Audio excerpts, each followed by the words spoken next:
The soldier's heart was broken until he found the one who could mend it, Sci-Fi. Captain Elias Ward once carried himself like a man carved from steel, but those days were gone. The war had broken him, not with a single strike, but with 1,000 cuts of guilt and grief that never healed. Years ago, he had been one of Earth's proud defenders, leading a squad of soldiers against the Orcs swarm. They were young, brave, and loyal to him. They trusted his orders as if they were law, believing he would lead them home alive. But that battle had ended in fire and screams. His squad had been wiped out, every soldier under his command torn apart by the swarm while he alone crawled back alive. The higher command had called it miscalculation. Some whispered that Elias had failed his men, that he froze at the wrong moment, that his hesitation had cost lives. No one said it to his face, but he could hear it in their silence, in the way fellow officers avoided his eyes. Elias carried those unspoken accusations like chains. The medals he once polished with pride gathered dust in a forgotten box, reminders of a man who no longer existed. When he left the military, he told himself it was by choice, but deep inside he knew it was exile. He drifted from world to world, surviving on small transport jobs and mercenary work, never staying long enough to form ties. His ship was old and creaked with every jump, much like him, a machine barely holding itself together. At night, when he tried to sleep, he still saw their faces, his squad, young men and women laughing before the mission, trusting him.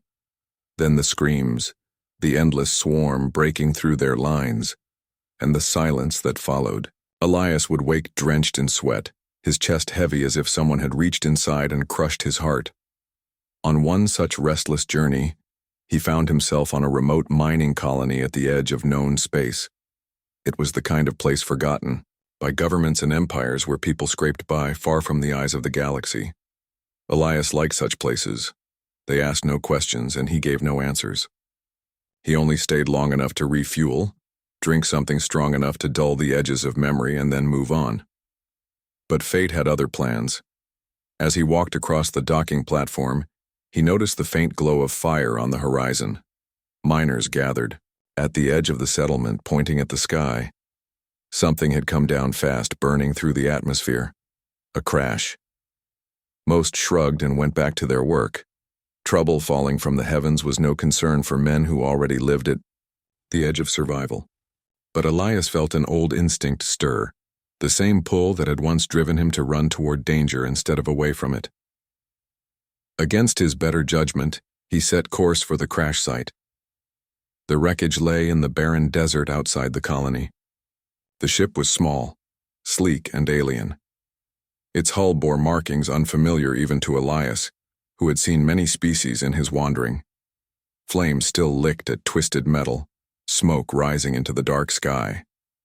Cautiously he approached, hand resting near, the old sidearm on his hip. The air stank of fuel and scorched alloy.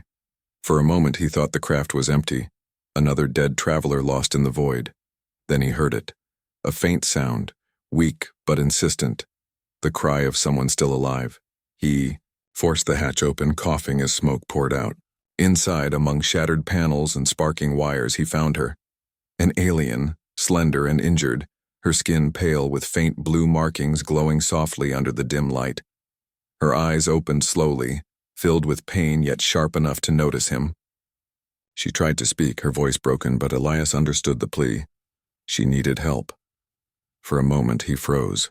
In the past he would have rushed in without thinking, but the soldier in him had died long ago.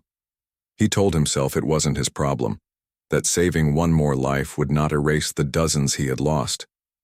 Yet as he looked at her, alone, wounded, and helpless, the old fire flickered inside him. His heart, though broken, still knew what it meant to protect. With a quiet curse at himself, he lifted her into his arms and carried her out of the burning ship. The desert wind howled as he staggered back toward his vessel, the alien's weight pressing against him. For the first time in years, Elias Ward felt the faintest shift in his burden.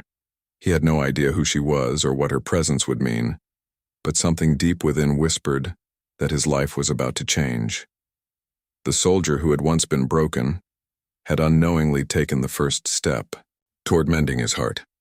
Elias carried the alien woman into his ship, his boots echoing on the worn metal floor. The freighter was small and rough, a relic from a better time, but it was still safer than the burning wreck in the desert. He placed her gently on the cot, in his quarters, the closest thing to a bed he had, and searched for the emergency med kit. His hands shook as he worked, not from fear, but from the weight of old memories that threatened to surface. Her breathing was shallow, her skin marked.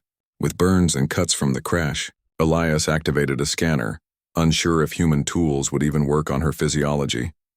The results flickered in alien script mixed with universal codes, barely understandable. Still, he recognized pain when he saw it, and he did what he could.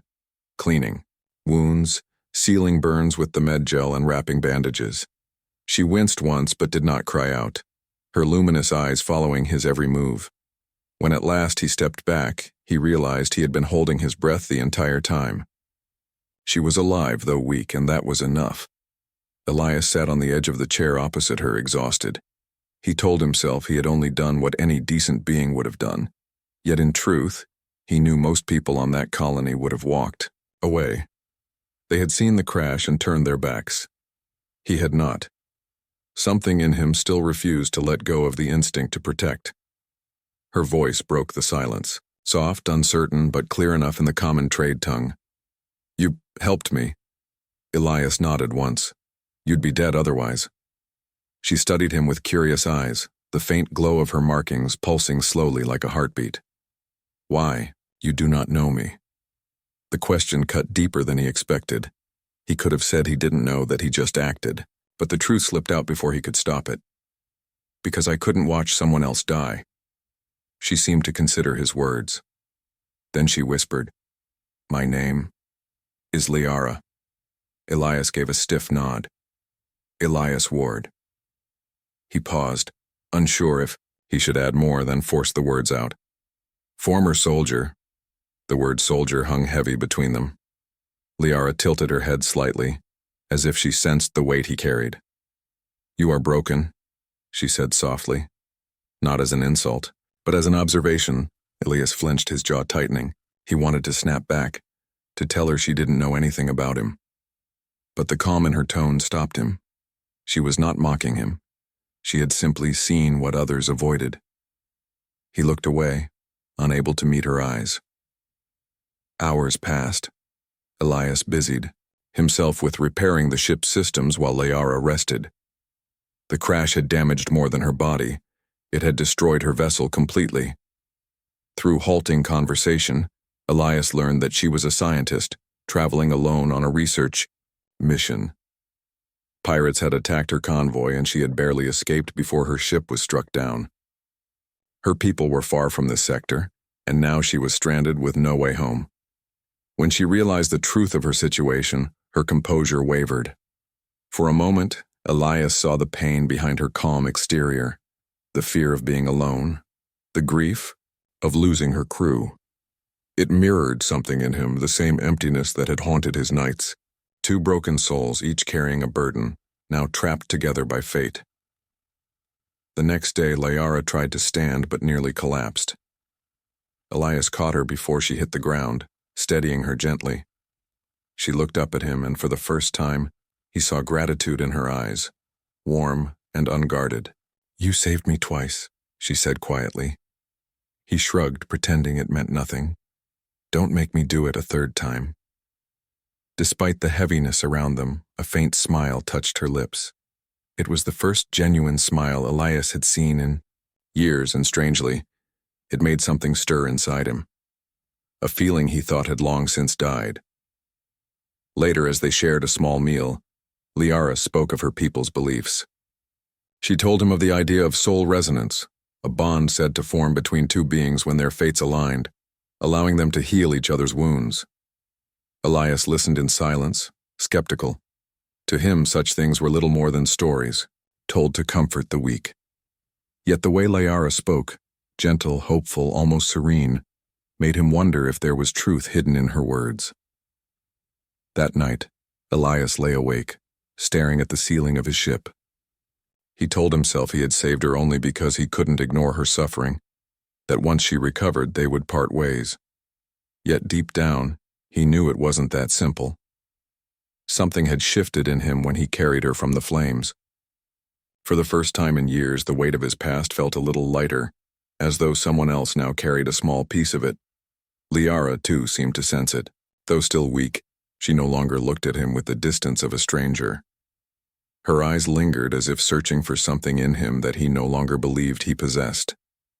And though Elias tried to push the thought away, he could not deny the truth. In saving her, he had begun to save himself. Elias had planned to leave the mining colony quickly, but fate decided otherwise. Liara's ship was a pile of burning metal, and her home was light years away. The thought of escorting her across the galaxy was not something he had asked for, nor something he wanted. He had told himself many times he was done being responsible for anyone's life. Yet when he saw her sitting quietly in the small cabin of his freighter, too weak to walk far but trying not to show it, the words that came out of his mouth betrayed his own resolve. "I'll take you to your people." Liara looked at him in surprise, her luminous eyes softening. She bowed her head slightly, the gesture of her kind showing respect. "You would do this for me?" Elias tried to keep his voice calm, distant. "You won't last here alone. The colony doesn't care. What happens to outsiders? It's safer if I get you back to your world?" She tilted her head, studying him with quiet curiosity. "You speak as if you do not care, but you do. You are different." He ignored her words and moved to the controls, powering up the ship. The engines groaned as if protesting the journey ahead, but the old vessel still answered his call. As the freighter lifted from the desert and broke through the clouds, Elias caught sight of the scorched remains of Liara's craft below. A strange feeling settled in his chest, one he didn't fully understand. It wasn't just responsibility dragging him into this choice. It was something else.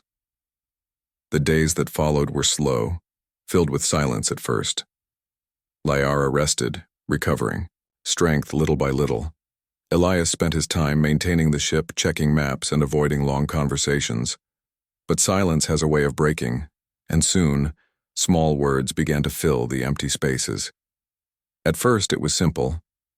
She asked about the ship, about the scars that marked its panels. He answered with short phrases, never adding more than necessary. Yet Liara had patience. She spoke of her people, of their culture, and their science. She told him of her research, how she had been studying energy fields left behind by ancient civilizations. Elias found himself listening even when he told himself not to care. Her voice carried a calm rhythm, like water flowing over stone, and for the first time in years, he found himself drawn to something beyond his own ghosts. One evening, as the stars stretched across the viewport, Liara asked him a question that made him pause. "What do you see when you look at the void?" Elias leaned back in his chair, staring at the endless black. "I see the battles I lost, the faces of men and women who trusted me. Every time I close my eyes, it's there." Liara's gaze lingered on him, full of quiet sadness. "You carry your dead with you." He looked away, jaw tight. "Someone asked to."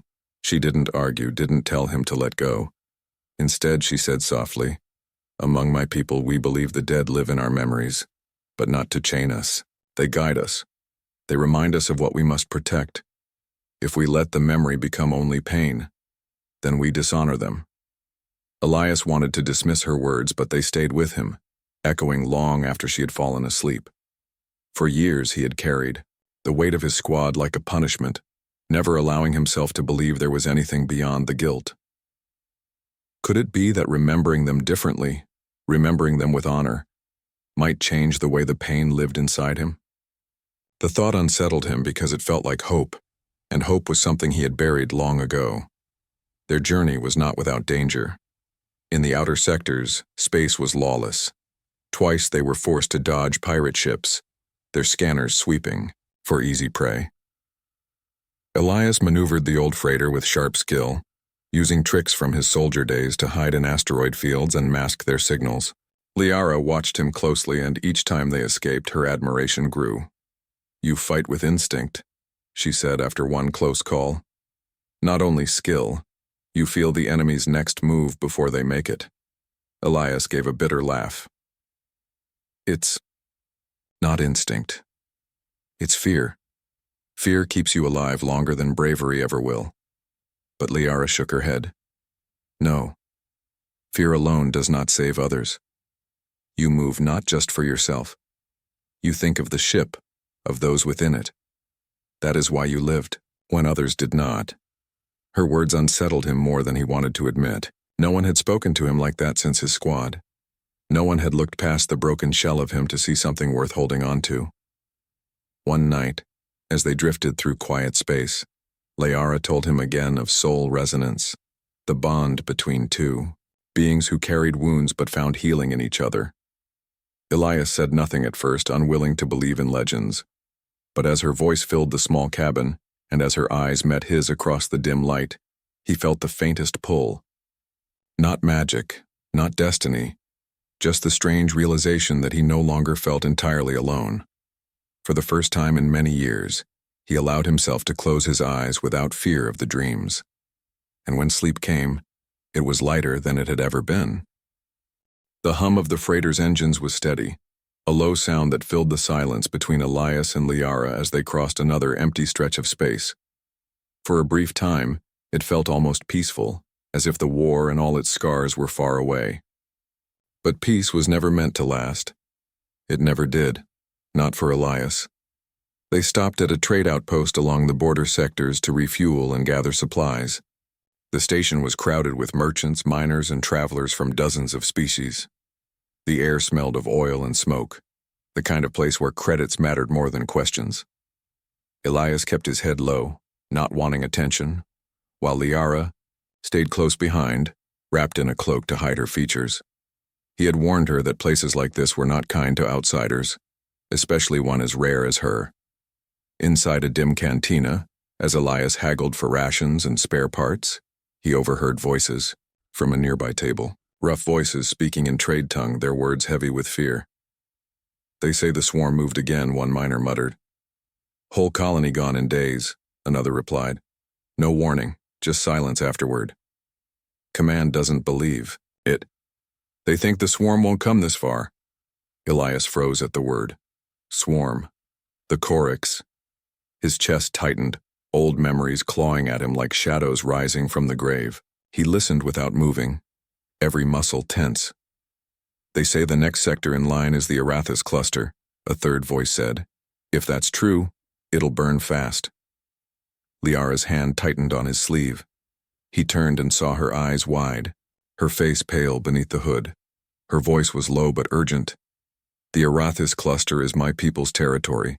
My world lies there." The words struck Elias like a blade. He wanted to believe it was only rumor, just drunken talk of miners. But he had heard this before. The same whispers had spread during his war, dismissed as gossip until it was too late. Command had ignored the signs then, and his squad had paid the price. Liara's voice trembled. "We must warn them. We must go now." Elias swallowed hard, his throat dry. A part of him wanted to walk away. He told himself it wasn't his fight anymore, that her people had their own defenses, their own armies. He was just a man with an old freighter and too many ghosts. Yet as he looked into her desperate eyes, he saw the same fear he had once seen in his own men, the same fear he had failed to protect them from. "We'll go," he said at last, his voice rough. Liara's relief was visible, but Elias felt no comfort. He knew what awaited them. He knew what it meant to stand against the swarm. They left, the outpost quickly, the freighter rumbling as it jumped back into the void. The stars stretched into lines as the ship entered faster than light travel, but Elias could not shake the weight pressing on him. He remembered Command's arrogance, their refusal to believe the swarm would strike. They had been wrong then, and if the rumors were true, they were wrong again. In the quiet of the ship, Liara stood at the viewport, her reflection shimmering against the starlight. "My people believe in science and reason," she said softly. "They do not believe in sudden danger." They will not prepare unless they see proof. But if the swarm comes, her voice faltered. Elias joined her, arms folded, his face grim. Then they'll need more than proof. They'll need someone willing to fight when others don't. Liara turned to him, her eyes searching his face. And you would do this? Even after all you have suffered? He looked away, jaw tightening. I don't know what I can do, but I can't watch another world fall while I stand aside. I've already done that once. For a long moment she was silent. Then softly she said, You carry pain like armor, but maybe this time it can be a weapon instead.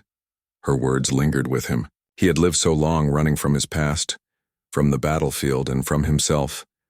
But now the war was catching up with him again. This time, though, he wasn't alone. The journey toward her world stretched ahead, filled with uncertainty. Each passing day, Elias prepared the ship as best he could. He checked the weapon systems, weak as they were, and reinforced the hull with spare plating. Liara worked beside him, offering her knowledge of alien tech to enhance the defenses. It wasn't much, but it was something. One night, as they sat in the small galley sharing a meal, Liara looked at him with quiet determination.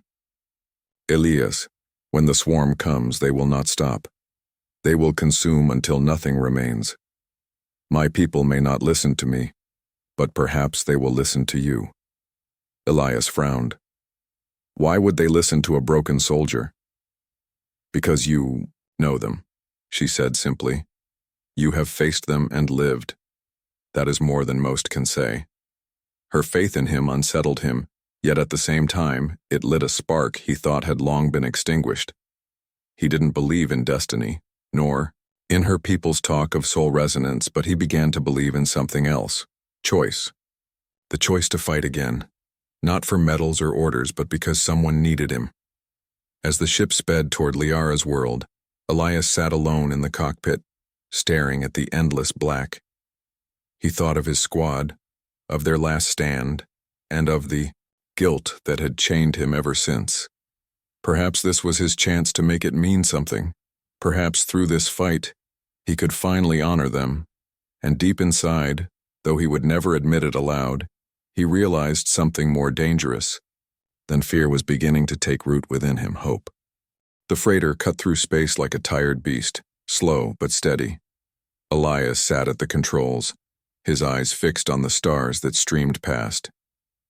Every moment brought them closer to Liara's home, and closer to the swarm. He told himself that he was only escorting her, only keeping a promise. But deep inside, he knew that was a lie. The closer they drew to danger, the more he felt the old fire stirring, the one he thought had died with his squad. Liara spent her days working beside him, upgrading the ship with pieces of technology scavenged from her wreckage. She had knowledge far beyond his, and her hands were steady, even when her body was still weak from her wounds. Together they rebuilt weapon systems, adjusted shields, and strengthened the engines. The freighter was still old, still fragile, but under her touch it began to feel alive again. One evening, while they tested the new systems, Liara paused and looked at him. Your people are strange, she said softly. Elias raised a brow. Strange how? You take what is broken and make it work again, even when the parts do not fit, even when there is no reason it should succeed. You turn failure into survival. Elias gave a short, bitter laugh. It's called desperation. Humans are good at it because we don't have a choice. But Liara shook her head. No, it is more than desperation. It is resilience. You carry it inside you even when you are broken. Her words struck him harder than he wanted to admit. For years he had thought of himself as ruined, a shell of a man who had failed his people. But Liara spoke as if she saw something else beneath the cracks, something worth believing in. As they traveled deeper into border space, Elias decided to teach her something in return. He showed her old tactics he had used in the war, lessons passed down from soldiers before him. How to strike fast and vanish, how to turn a trap into an escape, how to use the enemy's strength against them. She listened closely, her eyes shining with curiosity. Your people fight differently than mine, she observed one night. We plan carefully, with numbers and calculations. But you fight with instinct, with creativity. You bend the rules when they do not fit. Elias smirked faintly. That's because the universe doesn't play fair. If you fight by the rules, you lose, so we make new ones. Liara smiled, a rare light in her face. Perhaps that is why you frighten the galaxy. You do not see limits where others do. Her words made Elias fall silent. He had heard many things said about humans during his wandering years. Some called them reckless, dangerous, even chaotic. Few called them remarkable. Yet hearing it from her, he felt a strange pride stir in his chest. For the first time in years, he remembered what it felt like to believe that being human meant something more than survival. Their bond grew in the quiet moments. When Liara adjusted the ship's systems, Elias was there, handing her tools without needing to be asked. When Elias ran simulations, Liara watched with interest, offering her own insights. They moved like two halves of the same motion, different yet fitting together. Neither spoke of it directly, but both could feel it, the invisible thread weaving between them. One night, Liara told him of her people's greatest fear. We fear the swarm because we cannot understand them. They do not think as we do. They do not bargain, they do not hesitate. They consume. To us, it feels like facing the void itself. Elias leaned back in his chair, his gaze hard. The swarm isn't the void. It's a living thing, and living things can bleed. They can be fought, beaten, destroyed. You just have to stop treating them like gods and start treating them like an enemy. Liara studied him, her eyes reflecting the faint starlight. And you believe you can teach my people this? Elias hesitated, then gave a small nod. I don't know if I can, but I'll try. Because if they don't learn, they won't survive. As they neared her homeworld, the stars around them grew busier with traffic. Merchant ships, patrol craft, and civilian vessels moving in and out of the system. Liara's eyes softened as she gazed at the sight of her people's territory, yet fear lingered beneath her expression. Elias saw it clearly. They're not ready, she whispered. If the swarm comes, they will fall apart. Elias placed a hand on the controls, his jaw set. Then we'll make them ready. The words surprised even him. He had not planned to stay, not planned to fight again. But now, with her beside him, the thought of walking away felt impossible. He had already lost one family. He would not lose another world without trying. That night, alone in the cockpit, Elias thought of his squad. He remembered their laughter before the battle, the way they had believed in him even when he doubted himself. He had carried their deaths as chains for so long. But now, for the first time, he felt a shift. Perhaps he could honor them not by drowning in guilt but by fighting once more, carrying their spirit into a new war. Liara entered quietly, standing beside him. She did not speak, but her presence was steady, like a flame against the dark. Elias glanced at her, and for a brief moment, he allowed himself a thought he had long buried. Perhaps he was not broken beyond repair.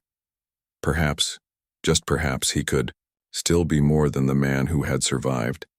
And as the freighter descended toward her world, Elias knew one thing with certainty. The fight was coming, and this time, he would not face it alone. Liara's world was beautiful, a jewel of rivers and shining cities, but Elias saw only its weakness. The people walked in calm order, their streets filled with lights and towers of glass, but there were no defenses strong enough to hold back what was coming. As he guided the freighter into the landing port, Elias felt the old weight press down on him. He remembered other worlds, other colonies, and the silence left behind when the swarm was done. He clenched his fists and swore he would not let this place join them. The council of Liara's people met them in a vast hall of crystal walls and silver floors. They listened as she told them of the rumors, of the colonies already destroyed. Her voice was steady, but Elias could see the frustration in her eyes when the council dismissed her warnings. The swarm has not crossed this far before, One of the elders said, "They are a distant threat exaggerated by frightened travelers. Our world is safe." Elias could not stay silent. He stepped forward, his voice sharp and heavy with memory. "That's exactly what my commander said. They were wrong. I watched entire systems burn because no one listened. If you wait until the swarm is on your doorstep, it will be too late." The council murmured in disapproval. To them, he was just a human outsider, a soldier from a war that was not theirs. Yet Liara stood beside him, her presence giving strength to his words. "You do not have to trust him," she said, her eyes firm. "But trust me. I have seen the signs. If we do nothing, we will fall." Still, the council remained divided. Some wanted to prepare, others argued for patience. In the end, they delayed, promising to study the matter further. Elias left the hall with clenched teeth, his anger boiling. He had seen this before. Leaders waiting, debating, while death crept closer with every passing hour. Liara followed him out, her steps quick. "Elias, I am sorry." "They are blind." Elias stopped, his hands tightening at his sides. "Blindness is one thing. Arrogance is another. They think their world is untouchable. That arrogance will kill them." She looked at him, her voice softer. "Now, then we must act without them." The decision was made. If the leaders would not fight, Elias would prepare whoever was willing to stand. He began with the city guards, teaching them tactics no one on this world had ever considered. He showed them how to set traps, how to fight in small squads, how to use their terrain as a weapon. At first they doubted him. His methods seemed reckless, even foolish. But when they tested his drills and saw how effective they were, doubt turned to respect. Liara worked beside him, using her scientific knowledge to improve the defenses. Together, they set up shield generators in key points, reinforced communication systems, and adapted human strategies into alien technology. It was not enough to stop the swarm entirely, but it was enough to give them a fighting chance. As days passed, more of Liara's people began to listen. Rumors of the swarm's advance reached the city, each one darker than the last. Panic spread through the population. The council still hesitated, but ordinary citizens began to look to Elias for guidance. To them, he was not a stranger anymore. He was the soldier who had faced the swarm and lived. When the first ships of the swarm appeared on the edge of the system, there was no more time for debate. The sky lit with alarms and fear shook the world. Elias stood at the command post, his eyes cold and steady as he watched the screens. The swarm had come, endless as always, their black ships like a tide of shadow. "Hold the lines," he ordered, his voice calm. "Do not waste fire. Let them come close, then strike." The defenders obeyed, their hands shaking but their will hardening under his words. Liara stood beside him, her presence a constant flame at his side. The battle began with fire. Swarm ships descended in waves, their weapons cutting through the sky. Elias directed the defense like a conductor leading a desperate symphony. He ordered feints, surprise strikes, and counterattacks that no one else would have dared. His tactics were dangerous, but they worked. Again and again the swarm ships fell, broken against the stubborn will of defenders who refused to yield. In the chaos, Elias fought not just with weapons but with words. His voice carried through the comms, steady and unyielding. "Stand your ground. You are stronger than you know. Every second you fight is another second they fail." His courage spread like fire. Soldiers who had never seen real battle before stood firm against the impossible, their fear turning to resolve. Even when losses came, they did not break. They followed Elias because he carried himself as if defeat was not an option. The swarm pressed harder, their numbers endless. Explosions shook the city, fire lighting the night. But Elias refused to retreat. He led raids himself, striking from the shadows, ambushing the enemy in the streets and vanishing before they could respond. Liara watched him, her heart torn between fear and awe. He fought like a man who had nothing left to lose, yet everything to protect. By dawn, the city still stood. The swarm had not been destroyed, but they had been forced to pull back. regrouping for another assault. For the first time, Liara's people saw that the enemy was not invincible. They saw that survival was possible. That defiance was stronger than fear. Exhausted and bloodied, Elias stood on the wall overlooking the smoking horizon. His body ached, his scars burned, but his eyes were fierce. For years he had believed he was broken, unworthy of the uniform he once wore. But here, standing with Liara beside him and a world looking to him for hope, he felt something stir within. He was no longer just a man running from ghosts.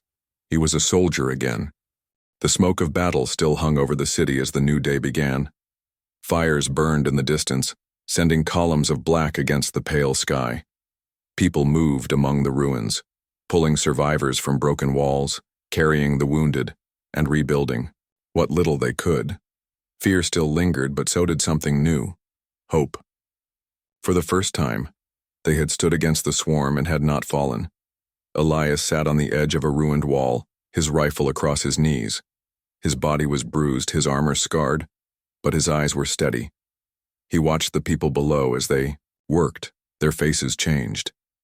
They no longer walked with calm ignorance, but with the fire of those who had faced death and survived. They looked to him often, their gazes filled with respect. Once he had been an outsider, a broken soldier wandering the stars. Now he was their shield. Liara approached him quietly. She had been with the healers helping the wounded, but her own face was marked with exhaustion. She sat beside him, her voice soft but sure. "They believe in you now." Elias did not answer at once. He looked toward the horizon where the swarm ship still lingered like shadows waiting to strike again. Belief won't stop what's coming. That was only the first wave. They will return stronger. She followed his gaze. Then we must be stronger too. The council has changed. They are calling for full defense. They want you to lead it. He turned to her, his eyes narrowing slightly. Their faith is late, but I'll take it. If they want a chance to live, they must fight with everything they have. In the days that followed, the city became a fortress. Under Elias's command, soldiers trained day and night. Walls were reinforced, weapons upgraded, and strategies sharpened. Liara worked tirelessly to adapt new shields and energy weapons from human and alien designs. Every corner of the city prepared for the storm. When the swarm returned, the sky turned black. Thousands of ships descended, their hunger driving them forward like a tide of metal and fire. The city shook under the bombardment, but this time, the defenders were ready. Shields flared, artillery roared, and fighters launched into the sky, like sparks against darkness. Elias stood at the command center, directing every move.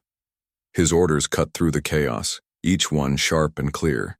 He sent squadrons to strike weak points, organized ambushes in the streets, and pushed the defenders to hold where others would have broken. He was everywhere at once, his voice carrying the weight of survival. The battle raged through the night. Explosions lit the sky, buildings fell, and screams filled the air. Yet through it all, the people of Liara stood firm. They had seen what Elias had taught them, that the swarm could be fought, that survival was possible. In the thick of battle, Elias led a strike team deep into the enemy lines. The swarm had brought a massive command ship, its shadow covering the city.